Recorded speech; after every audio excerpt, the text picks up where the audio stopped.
I am here in Rwanda. I am here in the country of 1,000 hills. This is the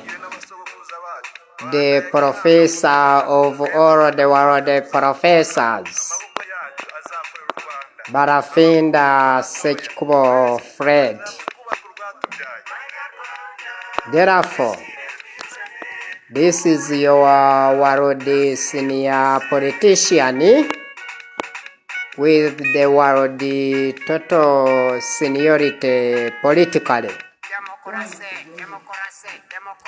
Since politics is the topic subject of today, tomorrow and tomorrow but one, tomorrow but two, plus tomorrow but many. RWANDA has been saturating his and yon, moving around throughout Rwanda, East African community, Africa, and the whole world.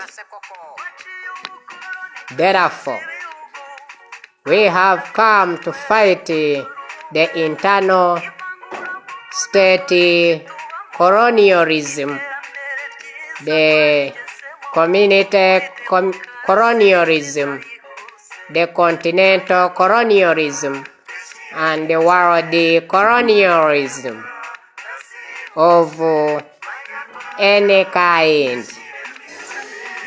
Therefore, we shall never tolerate. We shall never allow any tolerance. We shall never accept any negative ideology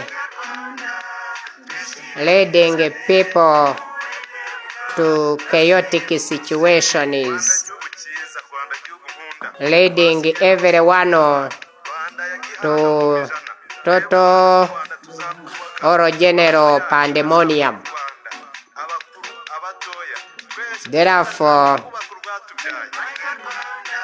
all the cantankerous businesses out, and the very ignominious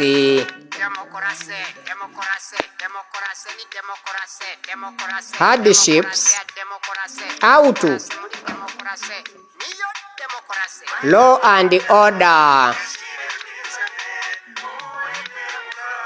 in the real orderliness. All human beings must have full human rights. The meaning for businesses, mention as they go. Trading businesses, educational businesses, teachings and studyings of all kinds.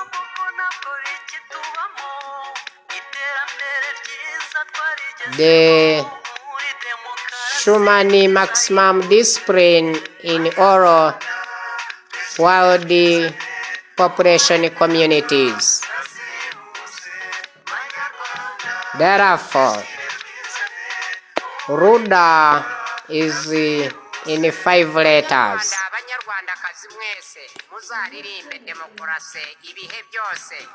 When RWANDA has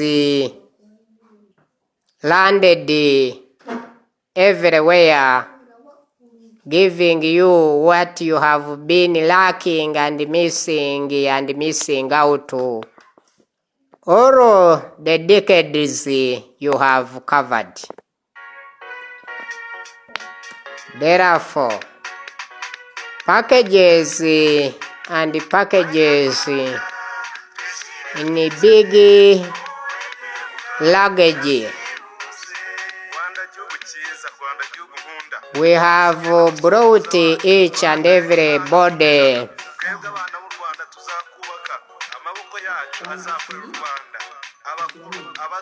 here in Rwanda. Good 200 many causes to uplift everyone's well-being. Therefore, all of the citizens must gain momentum in having the qualitative and quantitative well-beings of all levels, progressingly.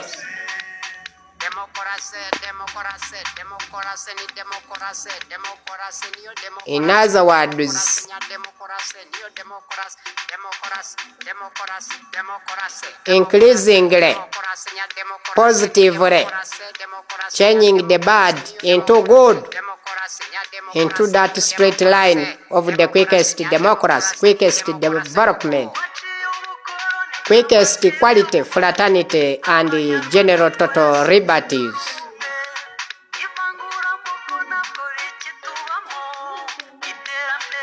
If equality is against inequality, then into the straight line forward from economic growth to the economic development. Ever and ever, ever and ever, seeing this quickest democracy of the rulers, males and females, even the double sexes of near and far away,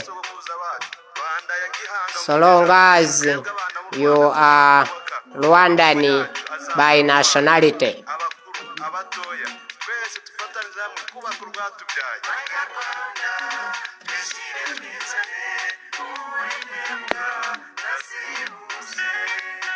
Regardless of where you are living, working, operating from, because this quickest democracy can find you. If you don't want to find it everywhere it lands, it will find you where it lands. At all mainlands,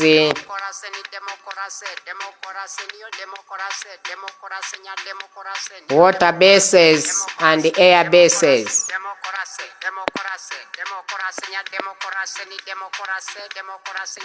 This democracy, this quickest democracy, is the real democracy. Seriously. East Africans, the whole world, never to segregate, never to separate others. The quickest democracy doesn't function negatively. We do perform positively. In all 24/7, in every 366 days per annum, year after year, go on seeding the qualitative mustard seed in all world population is excellently building the world positive families to connect the world with all the people without any segregations, without any racism.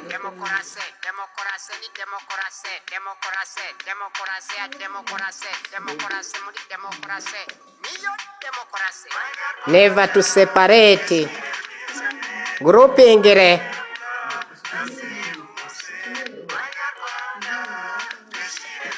never to fight your friends. Better go to the round table, sit down, talk, discuss in the serious talks, serious discussions.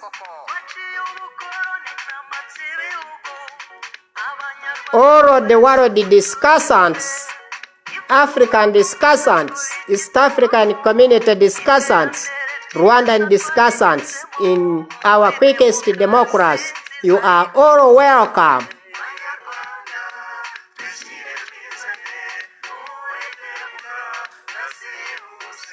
At around our round table,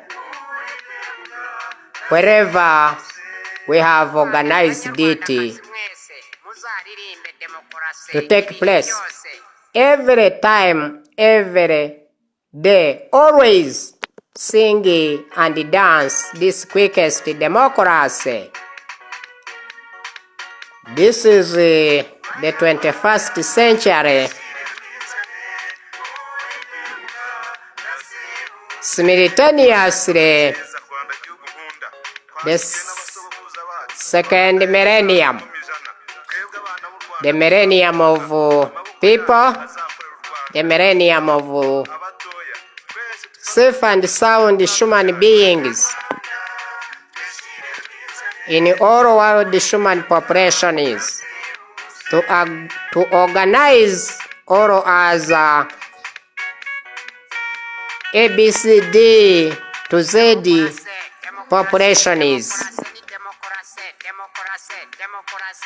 the living thing population is and plus always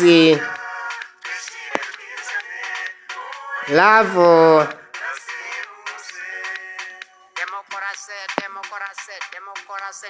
the comers and the goers, the doers and the workers,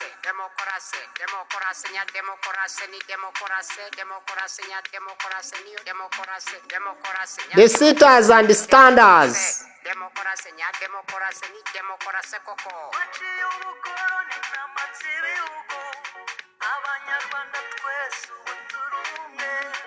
the eaters and the drinkers, but avoid being drunkards or drunkard in working hours. Too much of anything is always very dangerous.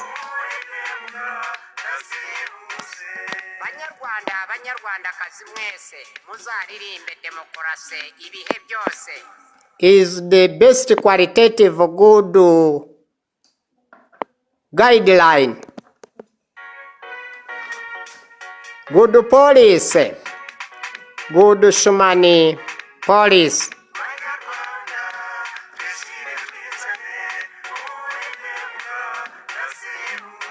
The qualitative guideline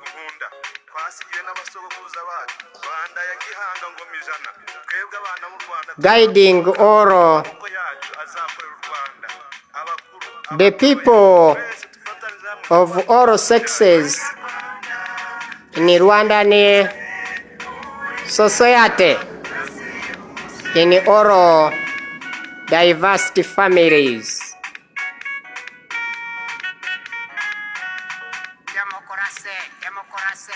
In this society.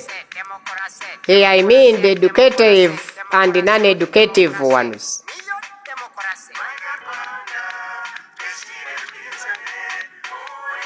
Highly educated ones,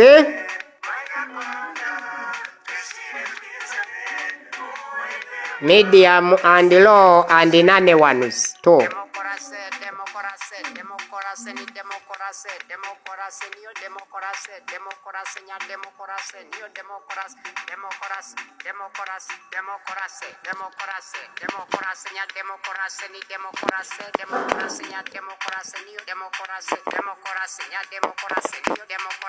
Of course. Of course. Yego nyine. This is the real, pure and serious, quickest democracy, brought to you by the rulers to all the world listeners on Radio RWANDA and all world viewers on RWANDA TV.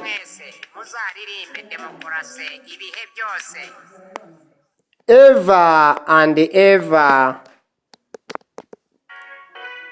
sing and dance this RWANDA quickest democracy. RWANDA ki? RWANDA rwa RWANDA.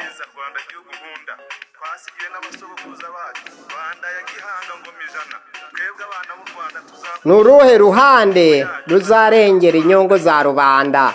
Nuruhande rwa RWANDA. Which side are you siding and deciding, taking serious decisive decision in all other political parties?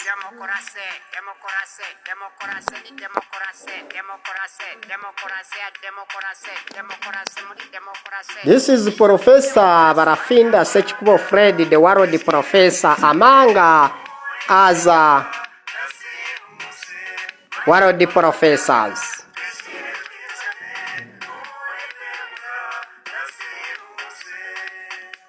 And never miss out to this quickest democracy. This is the real and the quickest democracy of high quality and high order. The classic one, the modern one,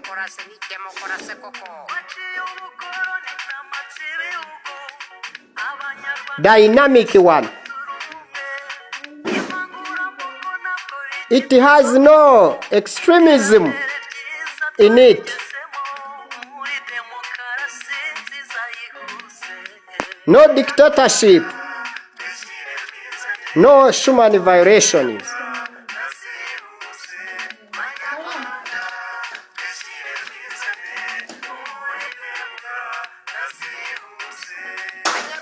Abanyarwanda kazi mwese muzaririmbe demokarasi ibihe byose.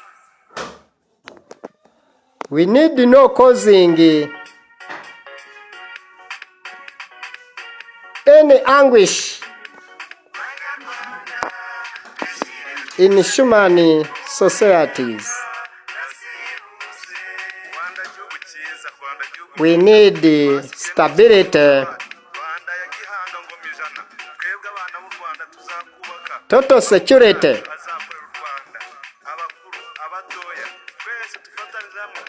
Everywhere, near and far away.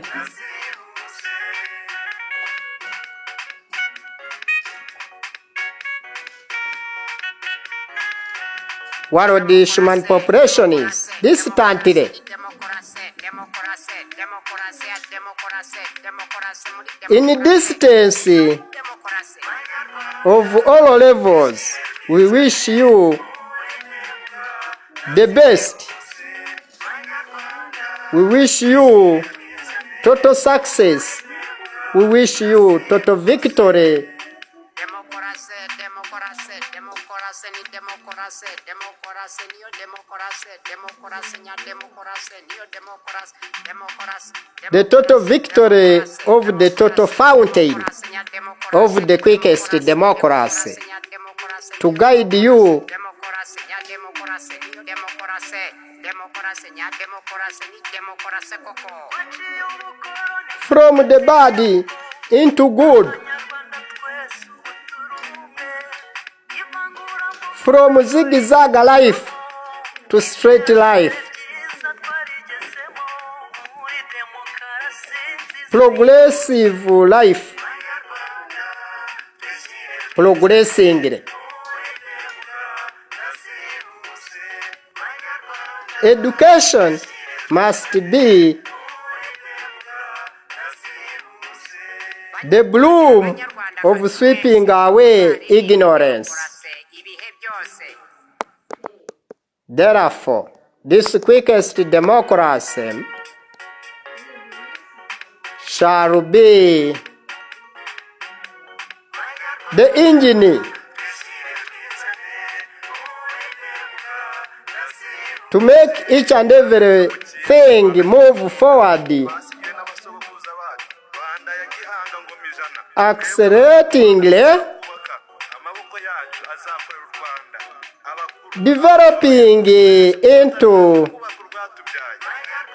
the quickest development, into the quickest economic development. After all the economic growth levels,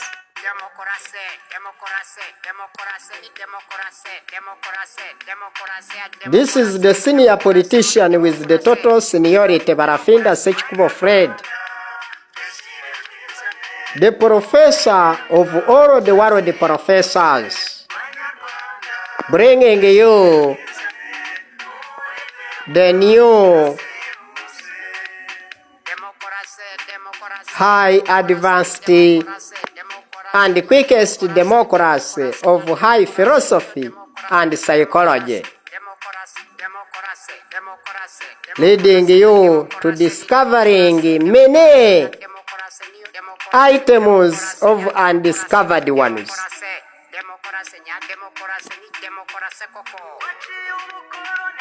This is Barafinda SEKIKUBO Fred, directing away all the African colonialism ever cropped up, and this one cropping up, trying to crop his and yon on this African continent. The long-lasting life presidents,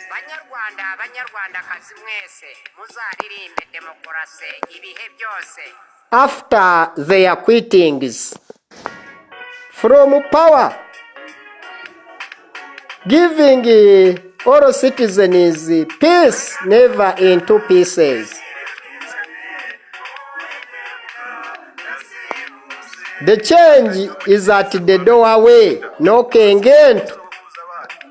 And all of you, Rwandans, never to miss out. USA too, never to miss out. The whole world, never to miss out. This is the golden chance, the golden opportunity of each and everybody, as far as human beings are concerned. Of course,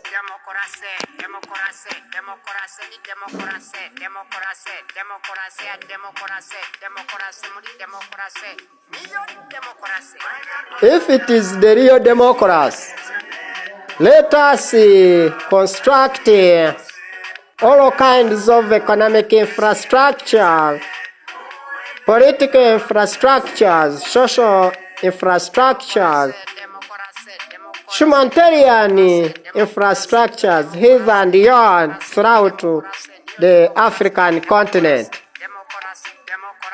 The vertical and horizontal map roads, the tarmac roads and malam roads, his and yours. Tarmac road to feed one another.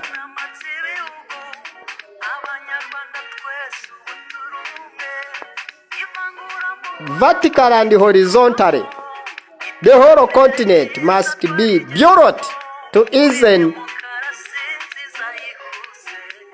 the quickest communication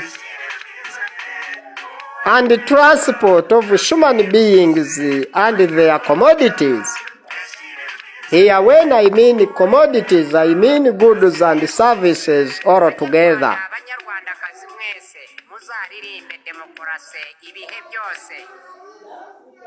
When each and everything is in its proper way, style, and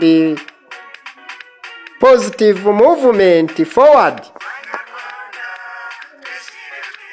to the economic development stages.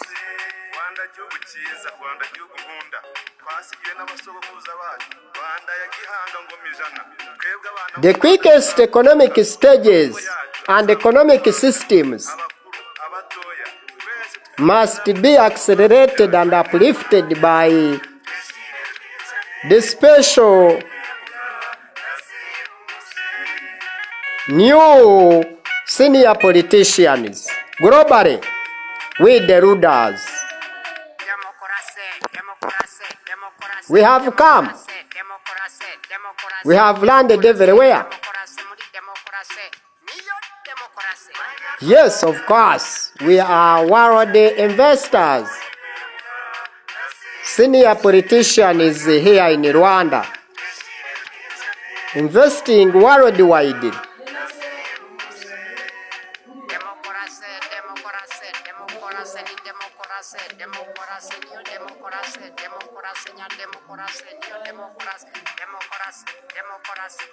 Therefore, we have come bringing new different changes.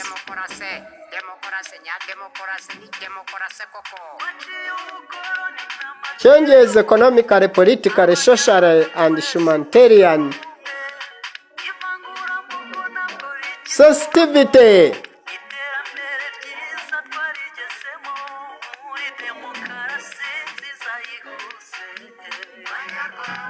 We want and we need the dynamic tastes and preferences of many priorities. Of course, this quickest democracy is the best among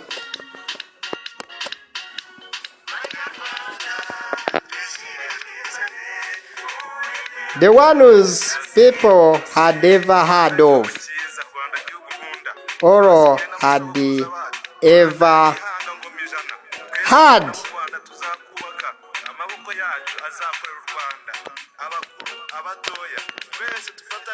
In Rwanda, East African community, USA too,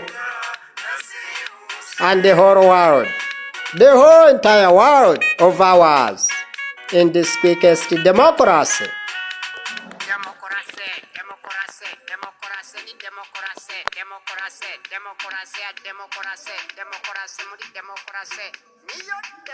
Is the real democracy. The quickest democracy is the real quickest democracy and is the real democracy. Brought to you by we the senior politicians, the ruder ones.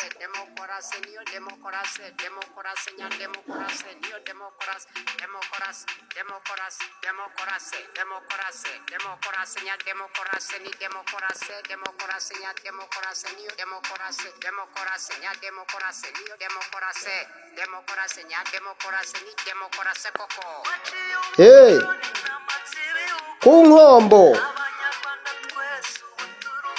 mwese twese hamwe Nyagatare, mwese twese hamwe. Kibeho, twese hamwe. Bikira Mariya azabidufashamo aho ngaho, hirya hino, ibihe byose. Birumvikana Nyaruguru, stand manly to defend the interests and values of your quickest democracy. You have chosen righteously and never to miss it out. Any moment, any time. All of you together. In the democracy, mostly this quickest democracy, we the rulers have come.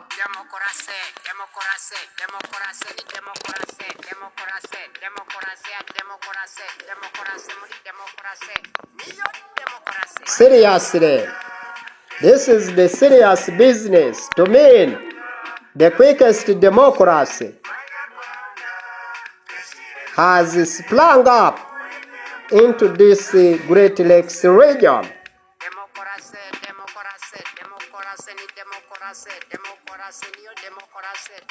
The East African community people,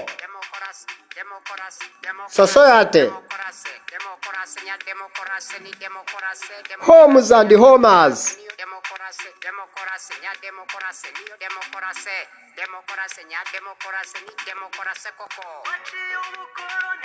all the babysitters,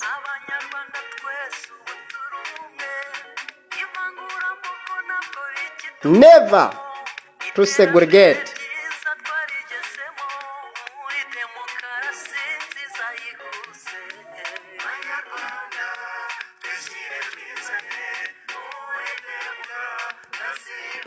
In this quickest democracy, we have to mean the serious positive businesses, setting very many farms, factories, industries.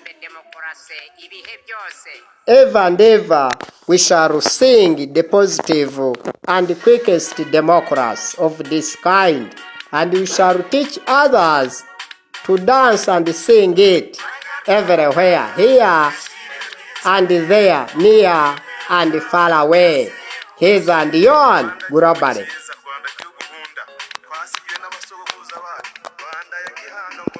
This Rwanda is of all Rwandans without any segregation.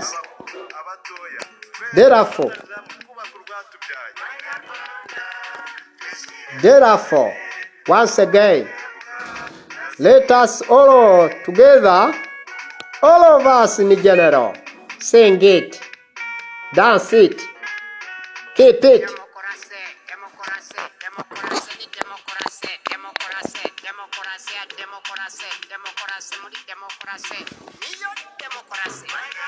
That is correct. It is true and very correct according to our understandings and believings.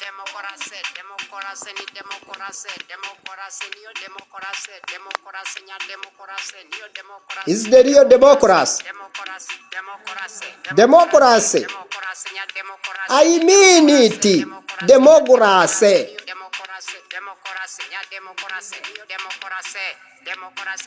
Democracy in demography. The quickest democracy in the quickest demography.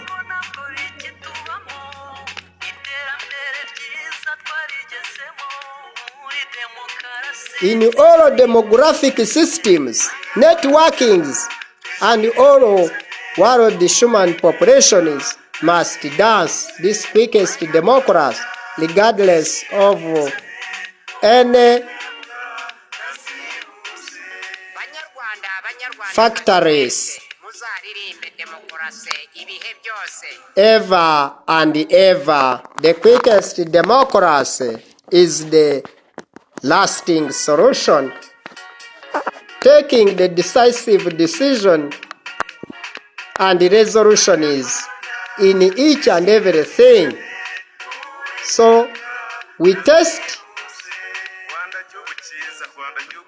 we try, we examine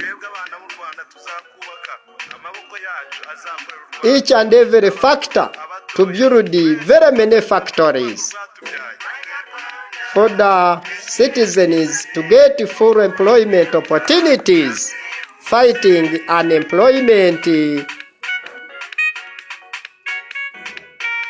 problem all over the world.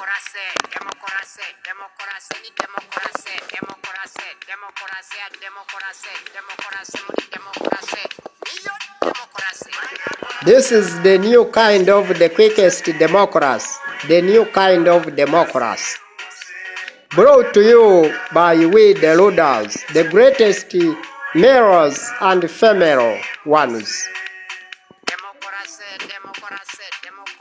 We have brought the new world changes greatly, the greatest ones.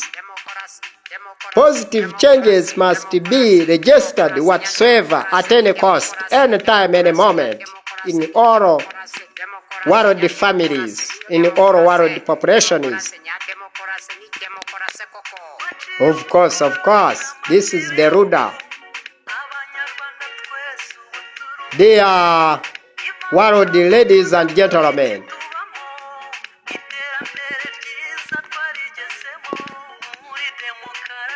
In Canada, UK, Switzerland, Holland, Poland, Germany, France, Belgium, Italy,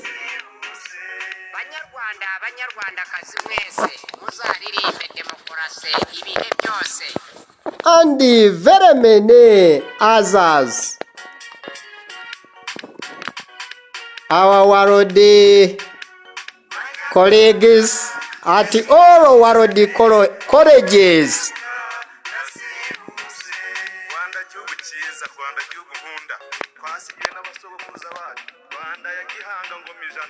In all world continents,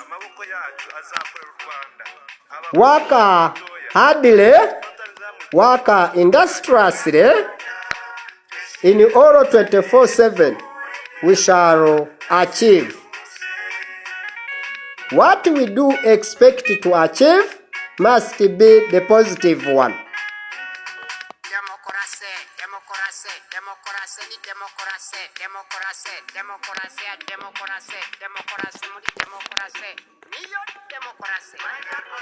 Is the real democracy and the quickest one.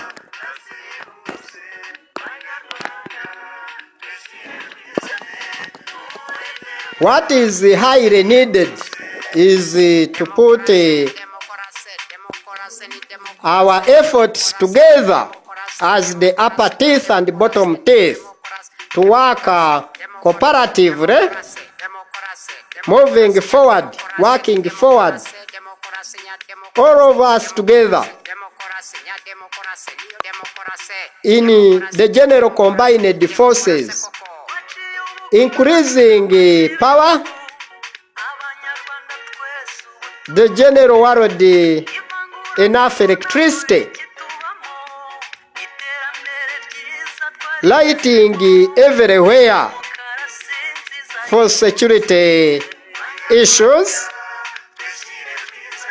for security barometer measurement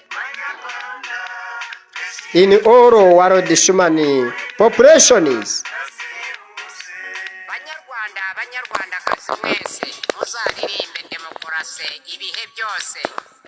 All the times, all the seasons, singing and dancing this quickest democracy is a must, is the must.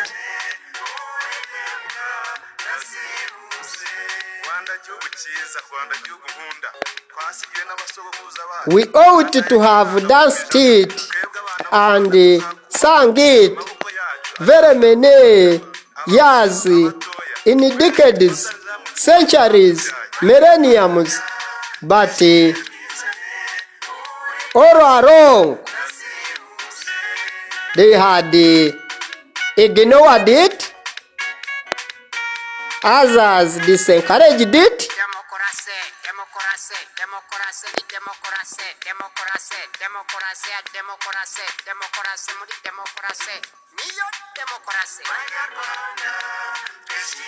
Others busy snowing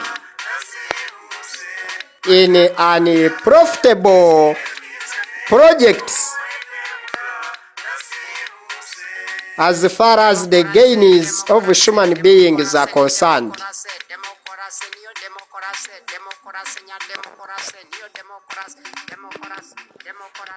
Since I, Barafinda SEKIKUBO Fred,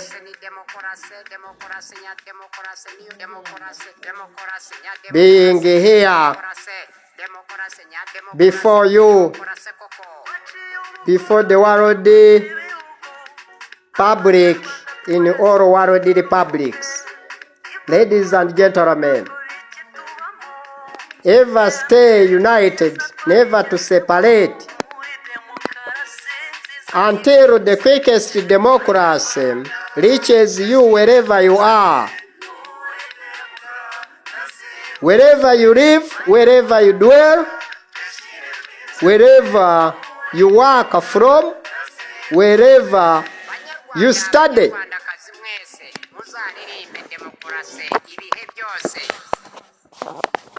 Always, ever and ever, protect this quickest democracy. It shall make you to thrive, grow in the healthy life. The quickest economic development from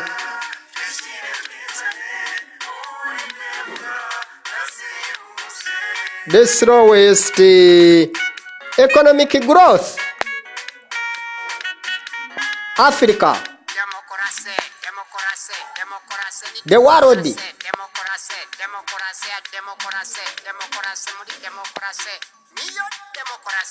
USA too, East African community, Rwanda, all of you together work industriously like the Japanese and Chinese.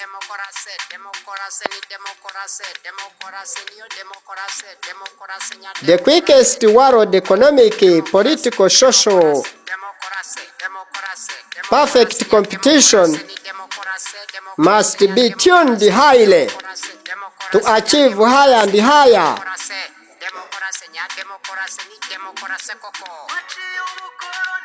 Manufacture original commodities like the German.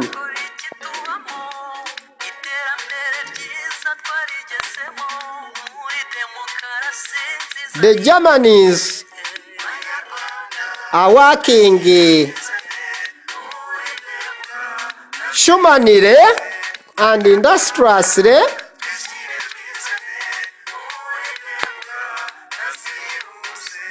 qualitative and quantitatively.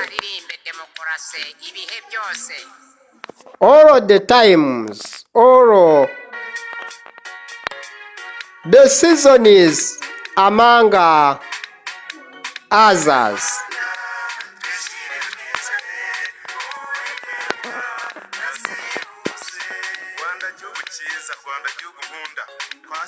Rwamagana, Kanombe, Nyarugunga, Kamashashi, Atakindege village.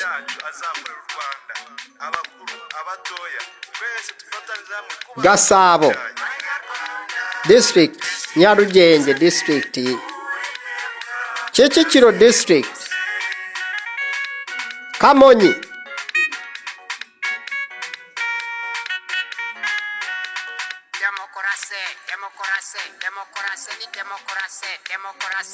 The whole southern province of Rwanda, the northern province of Rwanda, western province of Rwanda, eastern province of Rwanda. This is Barafinda SEKIKUBO Fred calling you for your quickest democracy with the full rights on land, life, property of all kinds. Here I mean buildings.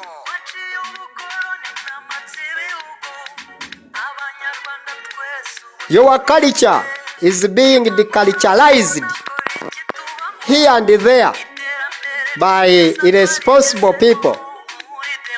We have come to correct them, to teach them what is necessary and what is very important. To the people of Rulindo,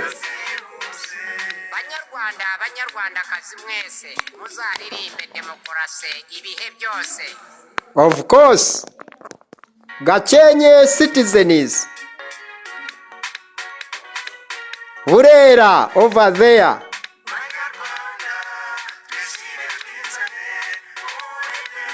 my friends of Burera,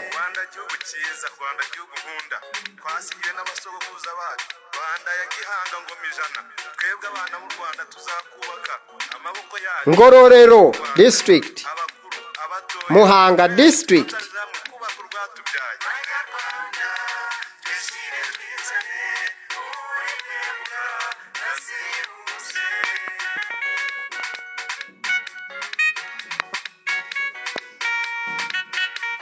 Musanze district. Democracy, the quickest one is for you. Take it and have it and keep it ever and ever. Shall help you all the moments. This is the phase of the quickest democracy. Barafinda SEKIKUBO Fred, the senior politician with the total seniority in the whole world. You can as well as visit us or as visiting us at www.RWANDA.tk in this quickest democracy. Subscribe for us at www.RWANDA.tk. Beat us your comment, how you judge things, how you see things, how you manage things, how things must be managed, how they ought to have been managed.